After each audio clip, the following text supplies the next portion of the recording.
ಇರುವ white lotus ಹೋಟೆಲ್ನಲ್ಲಿರುವ ಮಧುರಂ ರೆಸ್ಟೋರೆಂಟಿಗೆ ಬಂದಿದ್ದೇವೆ. ಇಲ್ಲಿ ಹಾರ್ಟಿ ಸ್ಪೆಷಲ್ ಆಗಿ ಬಫೆಟ್ ಇಟ್ಟಿದ್ದಾರೆ. ಈ ಬಫೆಟ್ನಲ್ಲಿ ಏನೆಲ್ಲ ಸ್ಪೆಷಲ್ ಅಂದರೆ ಇಲ್ಲಿ ಸೀಸನಲ್ ಫುಡ್ ಸಿಗುತ್ತೆ. ಯಾವ ರೀತಿ ಇದೆ ಅಂತ ನಿಮಗೆ ತೋರಿಸ್ತೇನೆ, ಬನ್ನಿ ಹೋಗುವ. ಹಾಗೆ ಮತ್ತೊಂದು ವಿಷಯ, ಇದು ಈ ಸೀಸನಲ್ ಫುಡ್ ಬಂದು ಆಗಸ್ಟ್ 15 ತನಕ ಸಂಡೇ ಮಾತ್ರ ಇದೆ. ಅಂದರೆ ಆಗಸ್ಟ್ 15 ತನಕ ಯಾವುದೆಲ್ಲ ಸಂಡೇ ಇದೆ ನೋಡಿ, ಇನ್ನು ನೆಕ್ಸ್ಟ್ 3 ಸಂಡೇ ಬರ್ಬೋದೇ ಏನೋ, ಅಲ್ಲಿ ತನಕ ಈ ಒಂದು ಆರ್ಟಿ ಸ್ಪೆಷಲ್ನ ಬಫೆಟ್ ಇದೆ. ಬನ್ನಿ ಒಳಗಡೆ ಹೋಗಿ ಫಸ್ಟ್ ಯಾವ ರೀತಿ ಟೇಸ್ಟ್ ಇದೆ, ಏನೆಲ್ಲ ಐಟಮ್ಸ್ ಇದೆ ಅಂತ ನೋಡ್ಕೊಂಡು ಬರೋಣ ಬನ್ನಿ.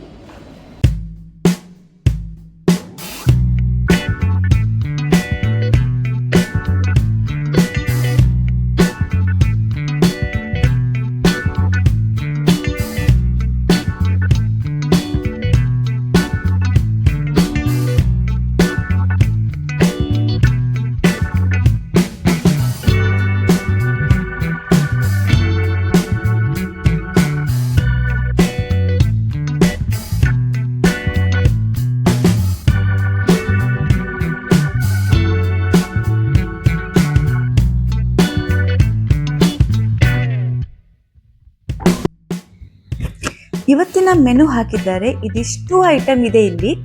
ಹೊರಗಡೆ ಜೋರಾಗಿ ಮಳೆ ಬರುವಾಗ ಇಂಥ ಭೋಜನ ಇದ್ರೆ ಭಾರಿ ಖುಷಿ ಆಗುತ್ತೆ. ಮನೆಯಲ್ಲಿ ಮಾಡ್ತಾರೆ, ಆದ್ರೆ ದಿನ ಮಾಡುದಿಲ್ಲ. ಅವಾಗ ಒಂದೇ ಕಡೆ ಎಲ್ಲಾ ರೀತಿಯ ತಿನಿಸುಗಳನ್ನು ಟೇಸ್ಟ್ ಮಾಡ್ಲಿಕ್ಕೆ ಸಿಗುವಾಗ ಬೇರೆ ಏನ್ ಬೇಕು ಅಲ್ವಾ. ಹಾಗೆ ಮೊದಲಿಗೆ ಬಿಸಿ ಬಿಸಿ ನುಗ್ಗೆಕಾಯಿ ಹಲಸಿನ ಬೀಜದ ಸೂಪ್, ಹಾಗೆ ಹಲಸಿನ ಹಪ್ಪಳ ಇಟ್ಟಿದ್ದಾರೆ, ಸಂಡಿಗೆ, ಕತ್ರಿ, ಮುರುಕು, ಚಕ್ಕುಲಿ,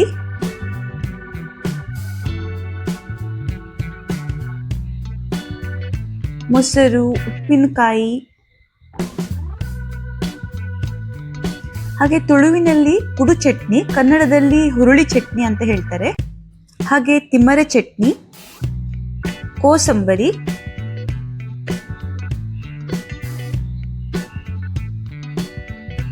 ಪತ್ರೊಡೆ, ಚಟ್ಟಂಬಡೆ, ಹಾಗೆ ತುಳುವಿನಲ್ಲಿ ಗುಜ್ಜೆಗಟ್ಟಿ, ಕನ್ನಡದಲ್ಲಿ ಹಲಸಿನ ಹಣ್ಣಿನ ಕಡುಬು ಅಂತ ಹೇಳ್ತಾರೆ, ಹಾಗೆ ಮೂಡೆ,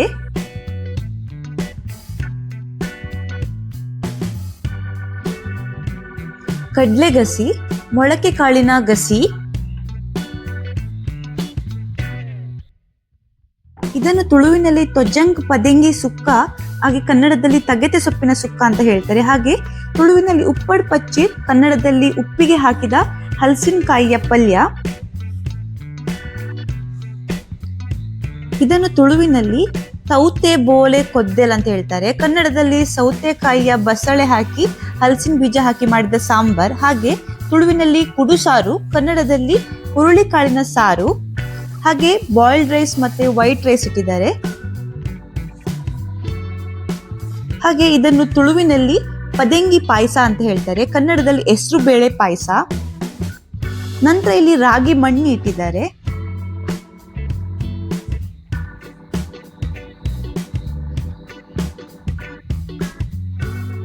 ಹಾಗೆ ಇಲ್ಲಿ ಮಸಾಲ ಮಜ್ಜಿಗೆ ಇಟ್ಟಿದ್ದಾರೆ. ಜುಲೈ ಆಗಸ್ಟ್ ತಿಂಗಳ ನಡುವೆ ಬರುವ ಈ ಅಮಾವಾಸ್ಯೆಯನ್ನು ಆಷಾಢ ಅಮಾವಾಸ್ಯೆ ಅಥವಾ ಆಟಿ ಅಮಾವಾಸ್ಯೆ ಅಂತ ಕರೆಯುತ್ತಾರೆ.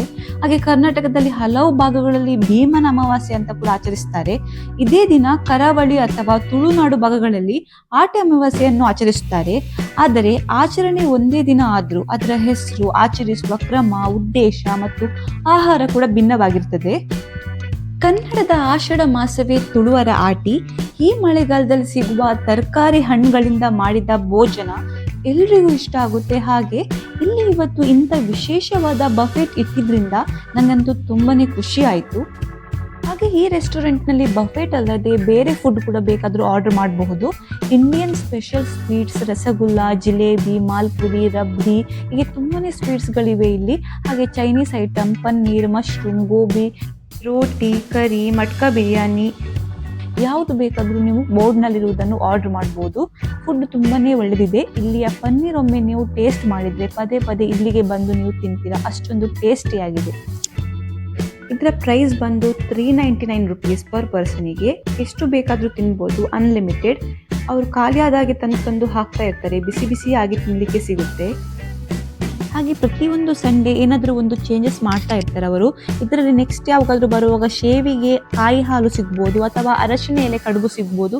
ಯಾವುದಾದ್ರೂ 1 ಅಥವಾ 2 ಡಿಶ್ ಚೇಂಜ್ ಮಾಡಬಹುದು. ಆದರೆ ಡಿಶ್ ತುಂಬಾ ಚೆನ್ನಾಗಿರುತ್ತೆ ಮತ್ತು ಮಳೆಗಾಲದಲ್ಲಿ ಸಿಗುವ ಐಟಮ್ಗಳನ್ನೇ ಅವರು ಮಾಡೋದು.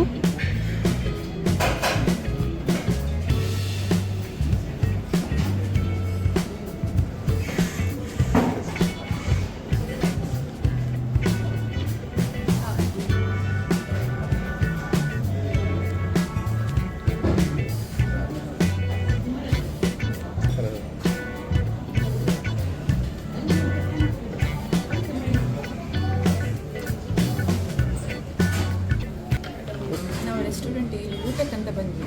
ಆದರೆ ಇಲ್ಲಿ ಎಂತ ಅಂದರೆ ಆರ್ಟಿ ಸ್ಪೆಷಲ್ ಅಂತ ಒಂದು ಮಾಡಿದ್ದಾರೆ ಬಫೆಟ್ಟಲ್ಲಿ. ಆ್ಯಕ್ಚುಲಿ ಆರ್ಟಿ ಸ್ಪೆಷಲ್ ಇತ್ತಂತ ನಮಗೆ ರಿಯಲಿ ಗೊತ್ತಿರಲಿಲ್ಲ. ಆದರೆ ಇಲ್ಲಿ ಬಂದ ಮೇಲೆ ಆರ್ಟಿ ಸ್ಪೆಷಲ್ ಬಫೆಟ್ ಇದ್ದಾರೆ. ಇದೆಲ್ಲ ಪತ್ರೊಡೆ ಮತ್ತು ಮೂಡೆ ಮತ್ತು ಹಲಸಿನ ಹಣ್ಣಿನ ಗಟ್ಟಿ ಇದನ್ನು ನೋಡಿದ ನಂತರ ಯಾರೂ ಸಹ ಬೇರೆ ಆರ್ಡ್ರ್ ಮಾಡಬೇಕಂತ ಅನಿಸೋದಿಲ್ಲ, ಇದೇ ತಿನ್ನಬೇಕಂತ ಅನಿಸ್ತದೆ. ಅದಕ್ಕೆ ನಾನು ಬಫೆಟ್ ಆಗಲಿ ನಾನು ಫಸ್ಟ್ ಇದನ್ನೇ ಟ್ರೈ ಮಾಡೋದಂತ ಫುಲ್ ಮೂಡೆ, ಹಲಸಿನ ಹಣ್ಣಿನ ಮುದ್ದೆ ಮತ್ತು ಪತ್ರೊಡೆ ಅದೇ ಎಲ್ಲ ಇಟ್ಕೊಂಡ್ಬಂದಿದ್ದೇನೆ. ಇದೆಲ್ಲ ತಿಂದು ನನ್ನದು ಸ್ಯಾಟಿಸ್ಫ್ಯಾಕ್ಷನ್ ಆಗ್ತದೆ ನನಗೆ. ಮತ್ತು ಇದು ಟೇಸ್ಟ್ ಆಗಿ ನಾನು ಟೇಸ್ಟ್ ಮಾಡಿದೆ, ಟೇಸ್ಟ್ ತುಂಬ ಒಳ್ಳೆಯದೇ ಇದೆ. ಮತ್ತು ಈ ಪತ್ರೊಡೆ ಏನಿದೆ ನೋಡಿ, ಇದ್ರ ಟೇಸ್ಟ್ ಅವರು ನಮ್ಮ ಸೈಡಲ್ಲಿ ಬೇಯಿಸಿ ಅದನ್ನು ಫ್ರೈ ಕೂಡ ಮಾಡ್ಬೋದು, ಅಥವಾ ಇಬ್ಬರಿಗೆ ಮಾಡಿದಲ್ಲಿ ಇದನ್ನು ಫುಲ್ ಫ್ರೈ ಮಾಡಿದ್ದಾರೆ ರೋಸ್ಟಾಗಿ ಎಣ್ಣೆ ಹಾಕಿ. ಅದರ ಟೇಸ್ಟ್ ತುಂಬಾ ಡಿಫ್ರೆಂಟ್ ಇದೆ ಇದು ಪತ್ರೊಡೆದು. ಮತ್ತು ಇದು ಹಲಸಿನ ಸೇಮ್ ನಮ್ಮ ಮನೇಲಿ ಮಾಡಿದಾಗೆ ಇದೆ, ಅಷ್ಟೇ ಸಾಫ್ಟಾಗಿ ಟೇಸ್ಟ್ ಕೂಡ ತುಂಬ ಒಳ್ಳೆಯದೆ. ಮತ್ತು ಮೂಡೆ ಕೂಡ ಹಾಗೆ ತುಂಬ ಒಳ್ಳೆಯದು. ಅದಕ್ಕೆ ಕರಿ ಅಂತ ಕಡಲ್ ಕರಿ ಇಟ್ಟಿದ್ದಾರೆ. ಮತ್ತು ಇದು ಹೆಸರು ಕಾಳಿದ್ದು ಪದಾರ್ಥ ಇಟ್ಟಿದ್ದಾರೆ, ಇದು ಕೂಡ ತುಂಬ ಒಳ್ಳೆಯದು ಟೇಸ್ಟ್. ಮತ್ತು ಇನ್ನೊಂದು ಸ್ಪೆಷಲ್ ಏನಂದರೆ ಇದು ಸೊಪ್ಪಿದು ಪದಾರ್ಥ. ನಮ್ಮ ಸೈಡಲ್ಲಿ ತೊಜಂಗು, ಇದಕ್ಕೆ ತೈಕೆಳೆ ಪಲ್ವ ಅಂತ ಹೇಳ್ತಾರೆ. ಕನ್ನಡದಲ್ಲಿ ಇದಕ್ಕೆ ಎಂತ ಹೇಳ್ತಾರೆ ನನಗೆ ನೆನಪಾಗ್ತದೆ, ಅಲ್ಲಿ ಹೆಸರು ಬರೆದಿತ್ತು ತೊಜಂಕು ಅಂತ ಹೇಳೋದು ತುಳುವಲ್ಲಿ. ಮತ್ತು ಇದು ಉಪ್ಪಿಗೆ ಹಾಕಿದ ಹಲಸಿನ ಹಣ್ಣಿತ್ತಲ್ಲ, ಹಲಸಿನಕಾಯಿ ಉಪ್ಪಿಗೆ ಹಾಕ್ತಾರಲ್ಲ ಅದರದ್ದು ಪಲ್ಯ. ಮತ್ತು ಇನ್ನೂ 2 ಪಲ್ಯ ಇದೆ ಅಲ್ಲಿ, ಅದು ನಾನು ತೊಗೊಂಡು ಬರಲಿಲ್ಲ. ಈಗ ನನ್ನ ಪ್ಲೇಟಲ್ಲಿ ಇದೆ, ಇಷ್ಟು ಫುಲ್ ಆಯಿತು. ಚಟ್ನಿ ಇದೆ, ಮತ್ತು ಇಲ್ಲೊಂದು ಚಟ್ನಿ 2 ಟೈಪ್ ಚಟ್ನಿ ಇದೆ. ಮತ್ತು ಇದು ನೋಡ್ಬೋದು ಕತ್ರಿ, ಹಾಗೆ ಹಲಸಿನ ಹಣ್ಣಿನ ಹಪ್ಪಳ ಮತ್ತು ಮುರುಕು. ಇಷ್ಟೆಲ್ಲ ಐಟಮ್ಸ್ ತಿಂದ ನಂತರ ನಾನು ಅನ್ನ, ಸಾರು, ಸಾಂಬಾರು ಊಟ ಮಾಡಿ ಪಾಯಸ ಕೂಡ ತಿಂದೆ. ನನಗೆ ಇಲ್ಲಿಯ ಎಲ್ಲ ಐಟಮ್ ತುಂಬಾ ಇಷ್ಟ ಆಯಿತು. ಟೇಸ್ಟ್ ಕೂಡ ತುಂಬಾ ಒಳ್ಳೆದಿದೆ. ಪಾಯಸ ಅಂತೂ ತುಂಬಾ ಅದ್ಭುತವಾಗಿತ್ತು. ಇವತ್ತಿನ ಈ ವಿಡಿಯೋ ನಿಮಗೆ ಇಷ್ಟ ಆಯಿತು ಅಂತ ಭಾವಿಸ್ತಾ ಈ ವಿಡಿಯೋನ ಮುಕ್ತಾಯಗೊಳಿಸ್ತಿದ್ದೇನೆ. ಈ ವಿಡಿಯೋ ನಿಮಗೆ ಇಷ್ಟ ಆದರೆ ಲೈಕ್ ಮಾಡಿ, ಶೇರ್ ಮಾಡಿ, ಹಾಗೆ ಹೊಸೊಬ್ಬರು ವಿಡಿಯೋ ನೋಡ್ತಾ ಇದ್ದರೆ ಪ್ಲೀಸ್ ಸಬ್ಸ್ಕ್ರೈಬ್ ಮಾಡಿ. Thank you.